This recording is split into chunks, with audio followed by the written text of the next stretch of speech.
Hello, my lovely children. How are you all? I hope you are hale and hearty. And today we are starting a very beautiful story. And this story revolves around a small girl named Venda. तो बच्चों आज हम Wanda की कहानी पढ़ेंगे.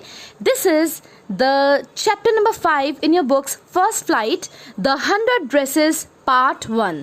This chapter it is divided into two parts, chapter 5 and chapter 6 in your books First Flight, and today in this video we will deal with chapter number 5, The 100 Dresses Part 1, written by Alberto Estier.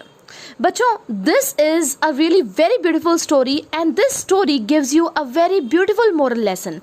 हमें बहुत कुछ सीखने को मिलता है इस chapter से. तो चलिए, what are we waiting for? Let us start this chapter, The 100 Dresses Part 1. With me, Pooja Sharma, lecturer in English, Government Senior Secondary School, Parnala, Block Bahadurgarh, District Jhajjar. Students, you can see on your screens the writer of this chapter, and she is Alberto Estier. She is commonly known as Eleanor Estes. तो दोनों ही नामों से इनको जाना जाता है. And she was an American writer, and she wrote about children's story. बच्चों के बारे में उन्होंने बहुत सारी कहानियाँ लिखी हैं बच्चों के लिए, और ये भी एक बच्चों के लिए स्टोरी है. ना केवल कहानियाँ बल्कि उनकी स्टोरी से हमें कुछ ना कुछ मॉरल लेसन ज़रूर मिलता है. हमें इस चैप्टर से भी बहुत ही खूबसूरत सा एक लेसन मिलने वाला है. This story is about the matter that doesn't mistreat anyone for being different. बच्चों, हम सब अलग अलग हैं, देखने में भी अलग अलग हैं, हमारी बोलने के तरीके भी अलग अलग हैं, और हम अलग अलग जैसे राज्यों से, देशों से भी बिलोंग करते हैं, लेकिन हम इन चीज़ों से डिफरेंट हैं, लेकिन हम कॉमनली हम सब एक हैं. This story is teaching everyone that we should never make fun of unique differences of our fellow human beings and try to accept them as they are. तो बहुत ही अच्छा मॉरल लेसन हमें ये मिलता है कि हम सब काफ़ी चीज़ों में एक दूसरे से डिफरेंट हैं, लेकिन हमें उन डिफरेंसेस का मजाक नहीं उड़ाना चाहिए. Each and every person is unique. ठीक है, उसके पास अलग से कोई क्वालिटीज़ होती हैं जो उसको औरों से भिन्न करती हैं. हमें उन डिफरेंसेस की रिस्पेक्ट करनी चाहिए, ना कि उनका मजाक उड़ाना चाहिए, और जो जैसा है उसे वैसा ही एक्सेप्ट करना चाहिए, स्वीकार करना चाहिए. One of the important themes which the story The 100 Dresses conveys is racial discrimination. It is one of the ills of the society which has an adverse impact on the people. बच्चों, racial discrimination, जाति के नाम पर जो भेदभाव होता है, इसके विरुद्ध है हमारा चैप्टर. ठीक है, इसमें जो लड़की है, मैंने तुम्हें शुरू में बताया था, वेंडा, वो एक पोलैंड की रहने वाली है जो अभी अभी रिसेंटली अमेरिका में आकर सेटल हुई है. और अमेरिकन बच्चे, उसका नाम भी अलग है, वो थोड़ा बोलती भी अलग तरीके से है क्योंकि वो पोलैंड की है, तो उसका बड़ा मजाक उड़ाते हैं जिससे कि उसे बहुत ज़्यादा बुरा लगता है. तो हमें ये एक इल है बच्चों, सोसाइटी की बुरी बात है कि हमें रेस के आधार पर किसी से डिफरेंस क्रिएट करना किसी के साथ. तो हमें इस चीज़ को छोड़ना चाहिए.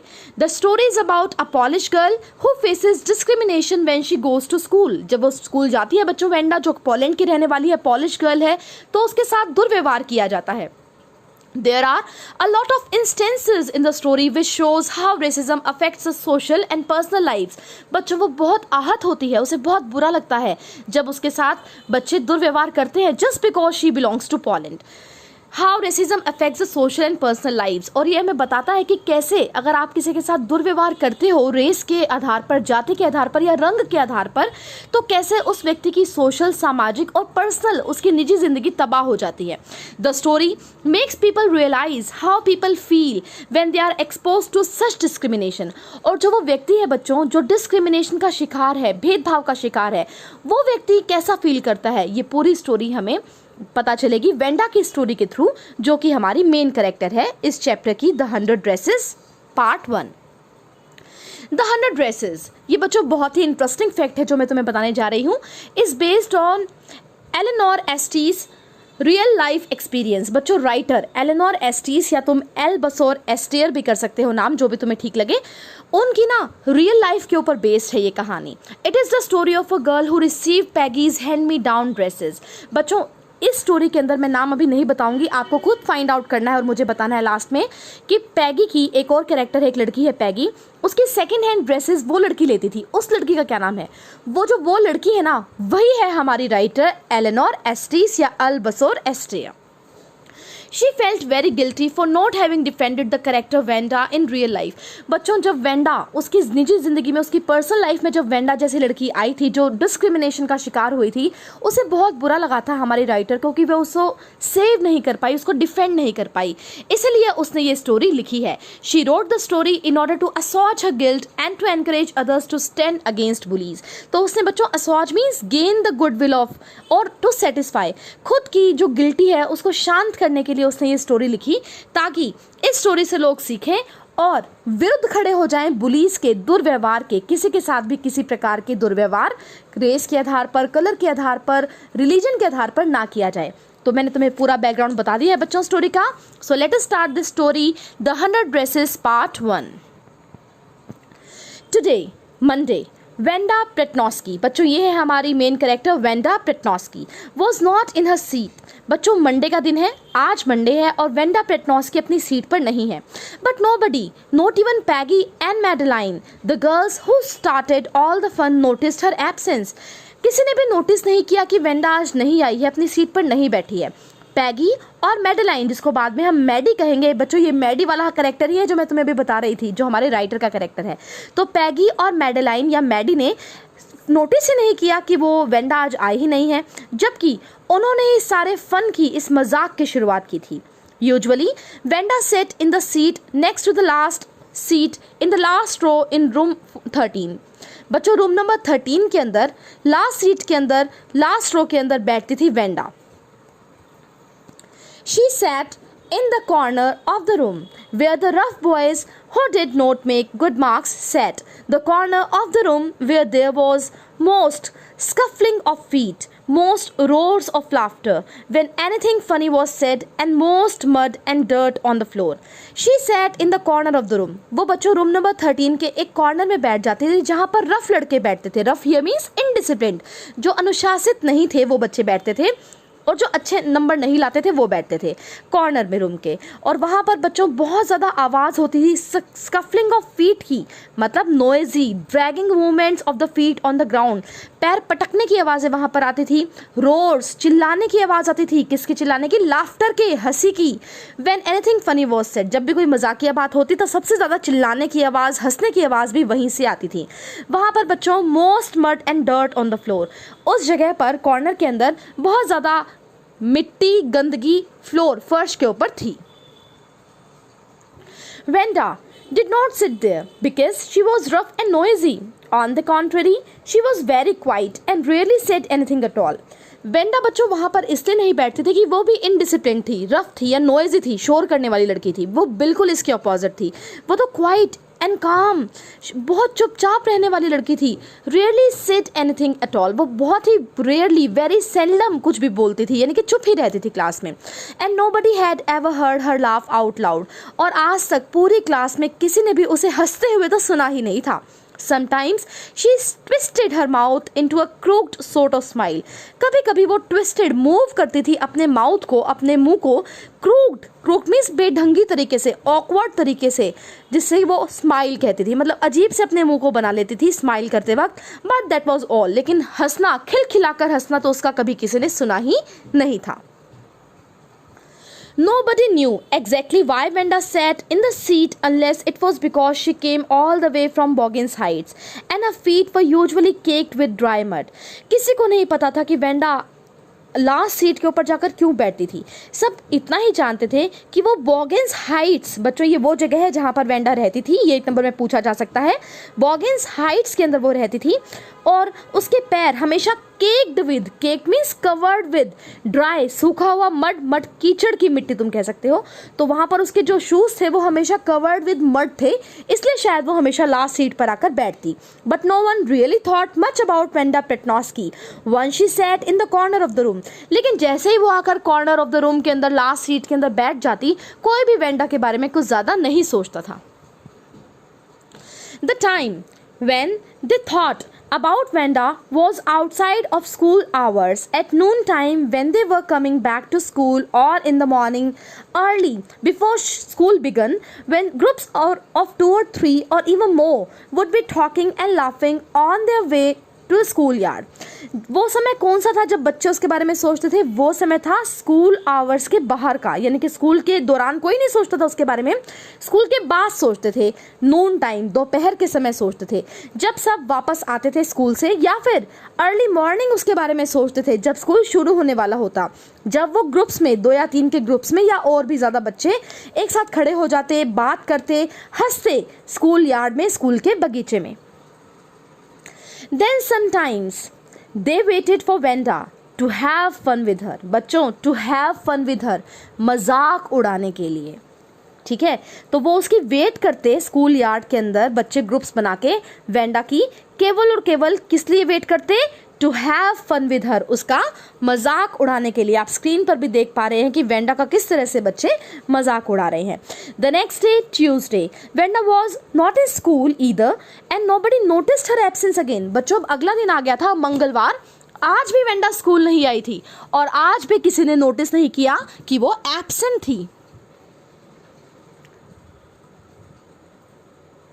बट ऑन वेंसडे, बुधवार की बात है, पैगी एंड मैडी। बच्चों, वेंडा के अलावा ये 2 कैरेक्टर्स बहुत इंपॉर्टेंट है, 3 इंपॉर्टेंट कैरेक्टर्स हैं हमारे पास जिनके कैरेक्टर्स स्केच पेपर में आते हैं, वेंडा, पैगी, मैडी। तो पैगी और Maddie who sat down front with other children who got good marks and who didn't track in a whole lot of mud did notice that Wanda wasn't there. तो बुधवार का दिन था, पैगी और Maddie जो कि फ्रंट रो में और बच्चों के साथ बैठते थे, वहाँ पर फ्रंट रो में वही बच्चे बैठते थे जो अच्छे मार्क्स लेकर आते थे। Didn't track in a whole lot of mud, did notice, उस दिन उन्होंने बच्चों लीव डर्टी मार्क्स बिहाइंड, इस तरह के ना मड के मार्क्स नहीं देखे, तो वेंडा वहाँ पर नहीं थी, उन्होंने नोटिस किया। Peggy was the most popular girl in school, पूरे स्कूल में सबसे ज़्यादा लोकप्रिय लड़की थी पैगी। शी वॉज प्रिटी, सुंदर थी देखने में। She had many pretty clothes and her hair was curly, उसके पास बहुत बहुत खूबसूरत ड्रेसेस थी पहनने के लिए और उसके बाल भी कर्ली थे, घुंघराले थे। Maddie was her closest friend, और उसकी बेस्ट फ्रेंड थी मैडी। तो मेन 2 कैरेक्टर्स यहाँ पर और कौन से 2 आए? Peggy and Maddie. The reason Peggy and Maddie noticed Venda's absence was because Venda had made them late to school. They had waited and waited for Venda to have some fun with her, and she just hadn't come. They often waited for Venda Petnosky to have fun with her. तो बच्चों, क्यों पैगी और Maddie ने notice किया कि Wanda नहीं आई? Actually वो Wanda की वजह से स्कूल में आने से लेट हो गए, वो उसका वेट कर रहे थे to have fun with her, उसका मजाक उड़ाने के लिए रास्ते में रुककर, लेकिन वेंडा आई ही नहीं।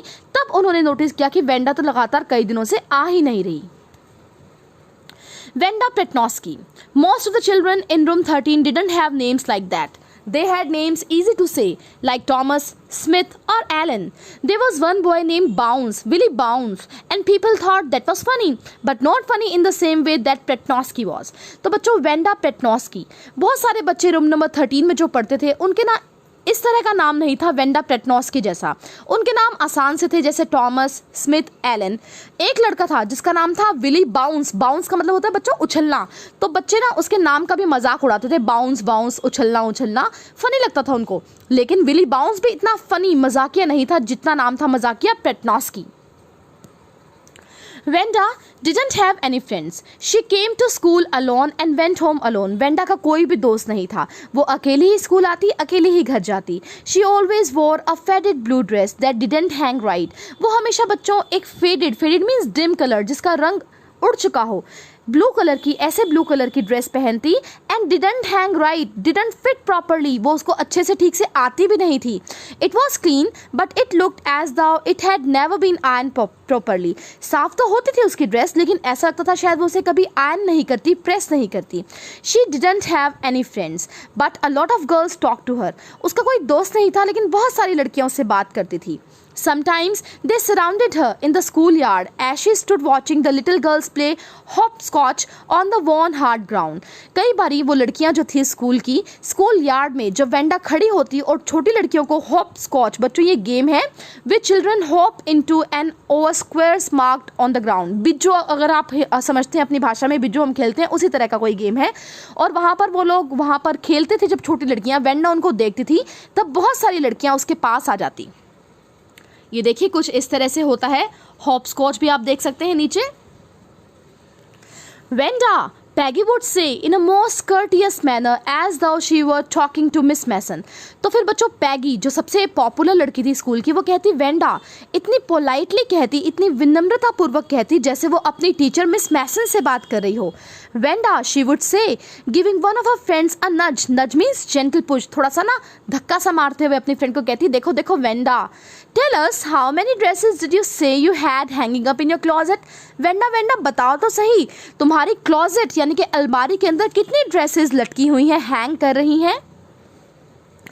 100 वेंडा वुड से, और वेंडा कहती so dresses. 100 exclaimed all the little girls incredulously, and the little ones would stop playing hopscotch and listen. इनक्रेडसली बच्चों अविश्वास प्रकट करते हुए, और फिर वो सारी लड़कियां चिल्लाती 100 ड्रेसेस हैं तुम्हारे पास. उनको विश्वास ही नहीं होता और वो छोटी लड़कियां भी अपना गेम छोड़कर सुनने लगती. या 100 ऑल लाइंड अप. हाँ हाँ वेंडा कहती मेरे पास 100 ड्रेसेस हैं, सारी लाइन अप पंक्ति में लगी हुई हैं. Then her thin lips drew together in silence. और ये कहने के बाद उसके पतले से होठ एक दूसरे के पास आकर चिपक जाते और वो चुप हो जाती. What are they like? All silk, I bet, said Peggy. Peggy कहती किस कपड़े के हैं, सिल्क के, रेशम के. या all silk, all colors. हाँ हाँ सारे सिल्क के और बहुत सारे रंगों के. Velvet too, मखमल के भी हैं क्या. या velvet too, हाँ हाँ मखमल के भी है. 100 ड्रेसेस, 100 ड्रेसेस है मेरे पास.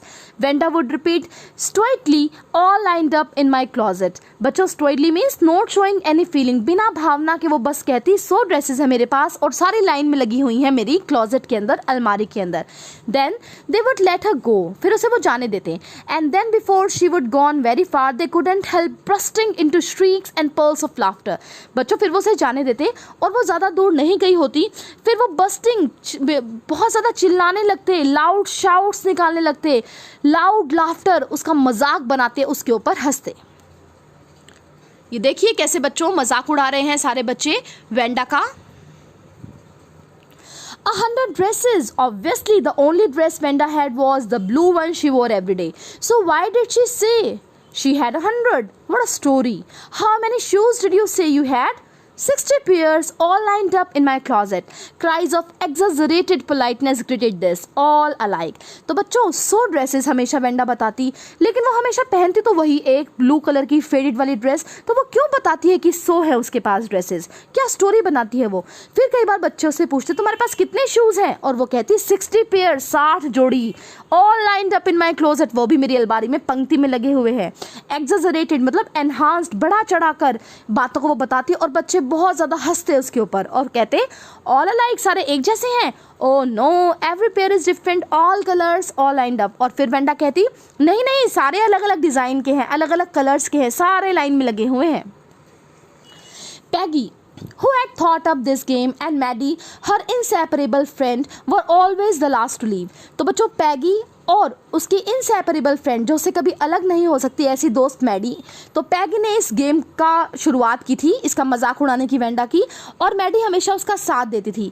Finally Wanda would move up to the street, her eyes dull, her mouth closed. और बच्चों जब वेंडा गली में आ जाती उसकी आईज बिल्कुल डल हो जाती, माउथ क्लोज, चुप हो जाती वो. Hitching her left shoulder every now and then in the funny way she had, finishing the walk to school alone. और बच्चों वो हिचिंग मतलब लिफ्ट करती, वो बार बार उठाती अपने बाएं कंधे को, जैसा कि वो हमेशा करती है. और ये अजीब लगता था, फनी लगता था बच्चों को जब वो कंधे को ऐसे करती थी, झटकती थी, और वो फिर बेचारी अकेली वॉक टू स्कूल, अपने स्कूल की तरफ चल पड़ती थी.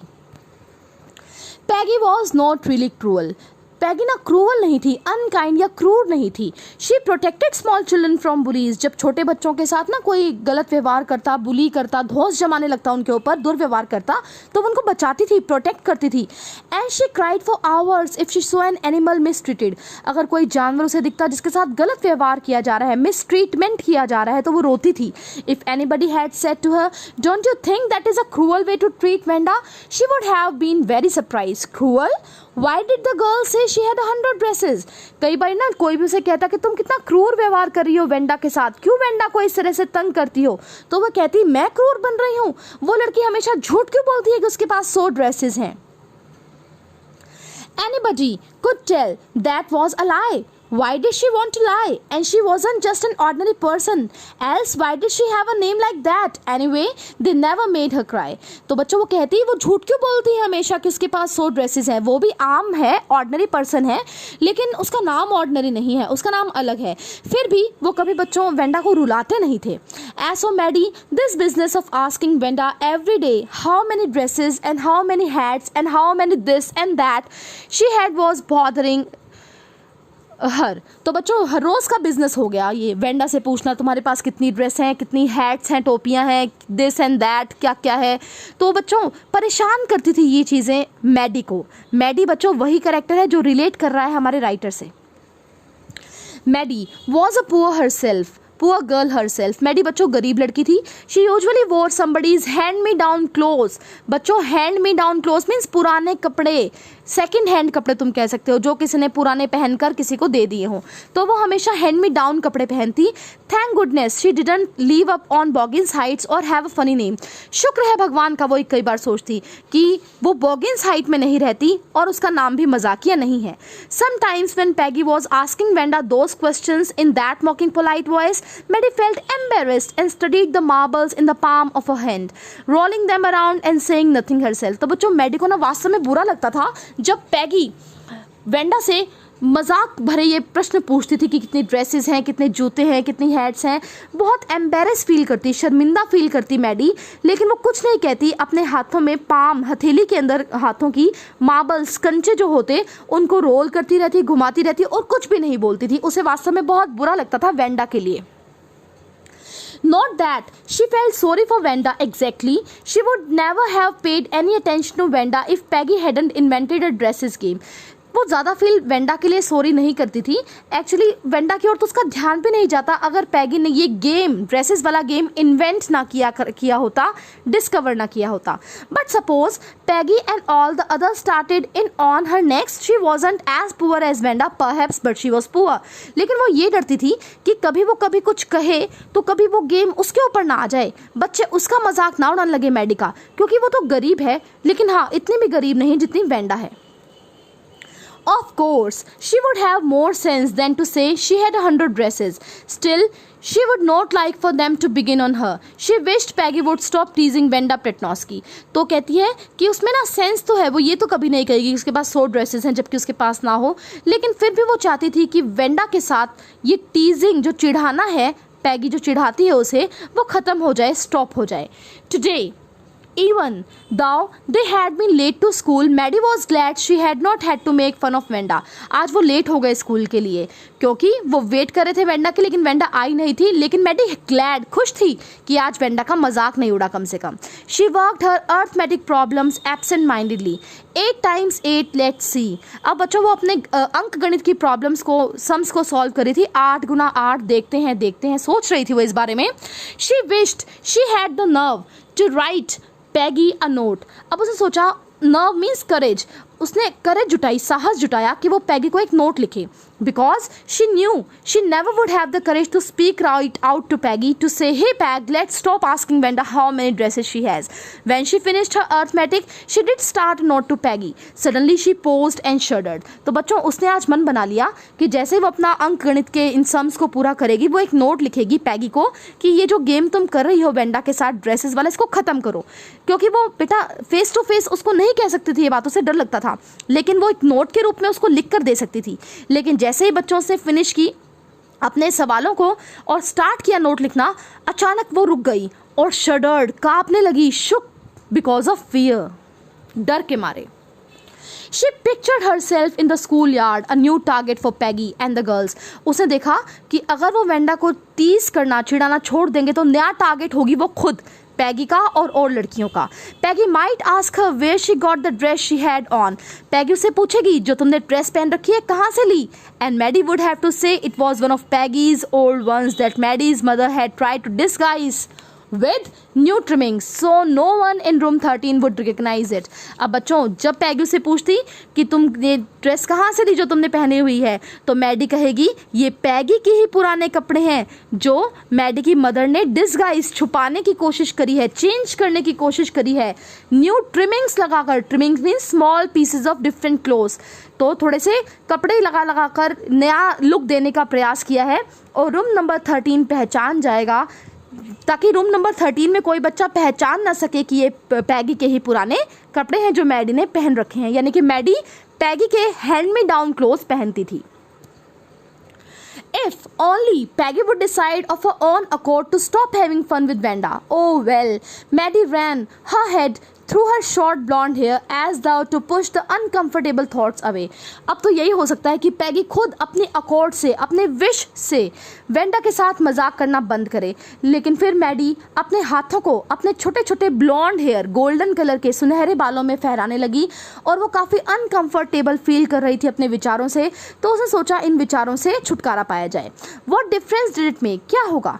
Slowly Maddie tore into bits the note she had started. और वो जो नोट मैडी ने लिखा था वो उसने टुकड़ों में फाड़ दिया. She was Peggy's best friend. वो पैगी की बेस्ट फ्रेंड थी. And Peggy was the best like girl in whole room. और रूम नंबर 13 के अंदर सबसे पॉपुलर, सबसे बेस्ट लड़की थी पैगी.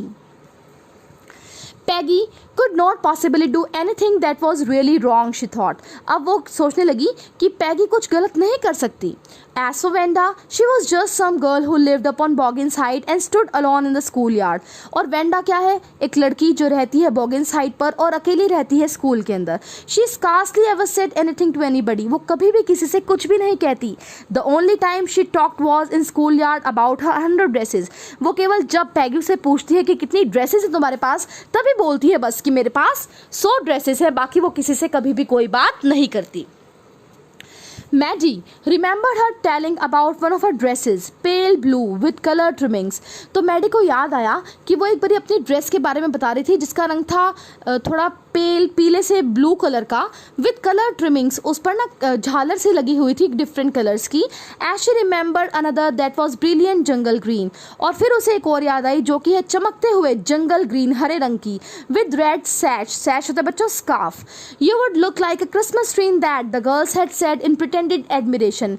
Pretended means false admiration. झूठी प्रशंसा करते हुए लड़कियों ने कहा था तुम तो इसमें ना क्रिसमस के पेड़ जैसी लगोगी.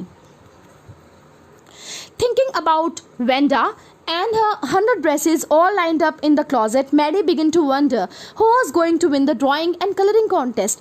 अब वेंडा की 100 ड्रेसेस जो कि उसकी अलमारी में लाइन में लगी हुई हैं, उनके बारे में सोचते हुए मैडी ने सोचा अभी अभी जो ड्राइंग और कलरिंग की कंपटीशन हुई है जिसमें बच्चों को ड्राइंग बनानी थी और कलर करने थे, वो कौन जीतेगा.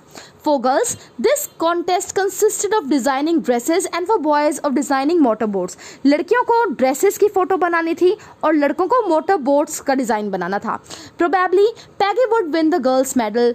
Peggy drew better than anyone else in the room. और वो मन में सोचती है कि ये कंपटीशन जो थी ड्राइंग की, ड्रेसेस बनाने की, पैगी ही जीतेगी क्योंकि पैगी की राइटिंग और ड्राइंग सबसे सुंदर है इस रूम के अंदर. At least that's what everybody thought. She could copy a picture in a magazine or some film star said so that you could almost tell who it was. बच्चों पैगी की इतनी अच्छी ड्राइंग है कि वो किसी भी मैगजीन पत्रिका से किसी भी फिल्म स्टार के चेहरे को यूं का यूं बना देती और कोई भी बता सकता था ये किसकी फोटो है. Oh Maddie was sure Peggy would win. तो मैडी तो श्योर थी कि ये कॉम्पिटिशन तो पैगी ही जीतेगी. Well tomorrow the teacher was going to announce the winners. Then they would know. और कल ही टीचर जो है अनाउंस करने वाले हैं विनर को. तो कल पता चल जाएगा कि किसने वो ड्राइंग और कलरिंग ड्रेसेस का कंपटीशन जीता. The next day, it was drizzling. Drizzling means light rain. हल्की हल्की बारिश हो रही थी अगले दिन. Maddie and Peggy hurried to school under Peggy's umbrella. तो पैगी ने छतरी पकड़ रखी थी. मैडी और पैगी छतरी के नीचे स्कूल में जा रहे थे. Naturally, on a day like this, they didn't wait for Vanda Petnosky on the corner of Oliver Street, the street that far away under the railroad tracks up the hill led to Boggins Heights. इस तरह के मौसम में कभी भी पैगी और Maddie Wanda का wait नहीं करते थे ओलिवर स्ट्रीट के ऊपर. ओलिवर स्ट्रीट जो कि बहुत दूर है, रेल रोड के अंदर, ट्रैक्स के अंदर है, हिल के पास है और बॉगिंस हाइट जाती है। Anyway they weren't taking chances on being late today because today was important. और आज वैसे भी वो लेट नहीं होना चाहते थे क्योंकि आज तो बहुत ही इंपॉर्टेंट दिन था। आज अनाउंस होने वाला था विनर का नाम। Do you think Miss Mason will announce the winners today? Asked Peggy. Peggy ने पूछा तुम्हें क्या लगता है टीचर जो है मिस मैसन आज अनाउंस कर देंगे विनर का नाम? Oh I hope so the minute we get in. बिल्कुल हमारे स्कूल में घुसते ही अनाउंस हो जाएगा, said Maddie. Of course you will win Peg. और उसने ये भी कहा मैडी ने कि तुम ही जीतोगी पैगी, चिंता मत करो। होप सो सेड पैगी ईगरली। पैगी ने भी कहा बिल्कुल मैं ही जीतूंगी, यही आशा है। The minute they entered the classroom, they stopped short and gasped. जैसे वो क्लासरूम में पहुंचे रुक गए और gasped, breathed with open mouth, हाफने लगे। There were drawings all over the room. पूरे कमरे में बच्चों ड्राइंग सजी हुई थी। On every ledge, outer part के अंदर विंडो सिल a narrow shelf below window, खिड़की के नीचे का भाग वहाँ भी। डैजलिंग कलर्स, चमकते हुए रंगों से, ब्रिलियंट बहुत खूबसूरत। लेविश डिज़ाइन, भव्य ग्रैंड डिज़ाइन बने हुए थे। All drawn on great sheets of wrapping paper जो गिफ्ट रैप करने का पेपर होता है उसके ऊपर बने हुए थे। There must have been 100 of them, 100 थे कम से कम। ऑल लाइंड अप, सारे लाइन में लगे हुए थे। आप देख सकते हैं कैसे on your screens. There must be the drawings for the contest. They were. Everybody stopped and whistled and murmured admiringly. ज़रूर ये कॉन्टेक्स्ट की ड्राइंग है जो बच्चों ने भेजी है, वही थी। सभी बहुत खुश थे, सीटियाँ बजा रहे थे और प्रशंसा कर रहे थे उन सुंदर सुंदर पिक्चर्स की। As soon as the class had assembled, Miss Mason announced the winner. जैसे ही क्लास आई रूम नंबर 13 के अंदर, मिस मैसन ने रिजल्ट अनाउंस किया। Jack Beagles had won for the boys. Jack Beagles जीत गया था बॉयज के अंदर। She said and his design of an outboard motor was on exhibition in room number 12।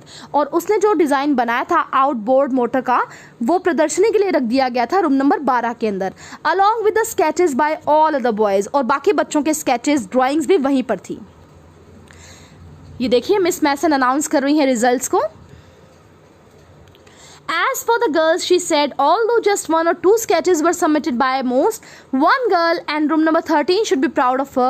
This one girl actually drew 100 designs, all different and all beautiful. In the opinion of the judges, any one of the drawings is worthy of winning the prize. I am very happy to say that Wenda Pretnowski is the winner of the girls' medal. और बच्चों miss Mason ने कहा कि आमतौर पर लड़कियों ने 1 या 2 ही डिज़ाइंस दिए हैं, लेकिन एक लड़की है रूम नंबर 13 के ऊपर जिसको सभी को जिसके ऊपर प्राउड फील होगा, गर्व होगा। उस लड़की ने एक नहीं 100 ड्रेसेस के डिज़ाइंस सबमिट कराए थे, सभी अलग सभी सुंदर। और जजेस का ओपिनियन ये था कि कोई भी एक पेंटिंग भी उसकी जीत सकती थी ये कॉन्टेस्ट, उसने तो 100 बनाई है। तो टीचर मिस मैसन बहुत खुश है अनाउंस करते हुए कि गर्ल्स का मेडल जीता है वेंडा प्रेटनॉस्की ने। Unfortunately, Wenda has been absent from school for some days and she is not here to receive the applause that is due to her.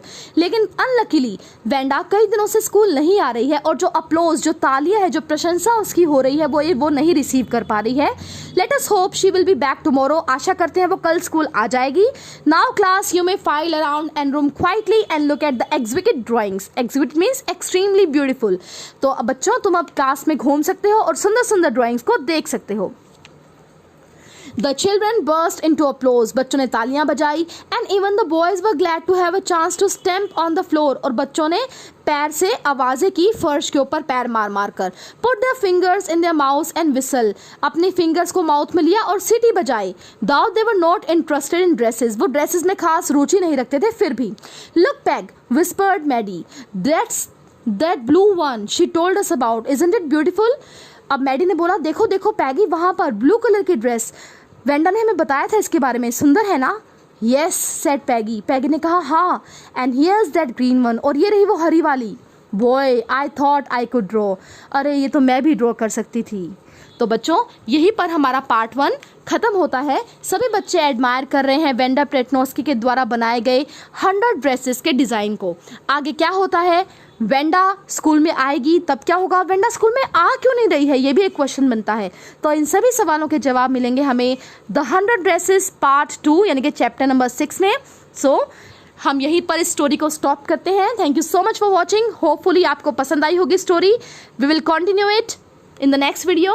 So this presentation was made by Pooja Sharma, lecturer in English, Government Senior Secondary School, Parnala, Block Bahadurgarh, District, Jhajjar. Thank you so much for watching. Take care, all of you.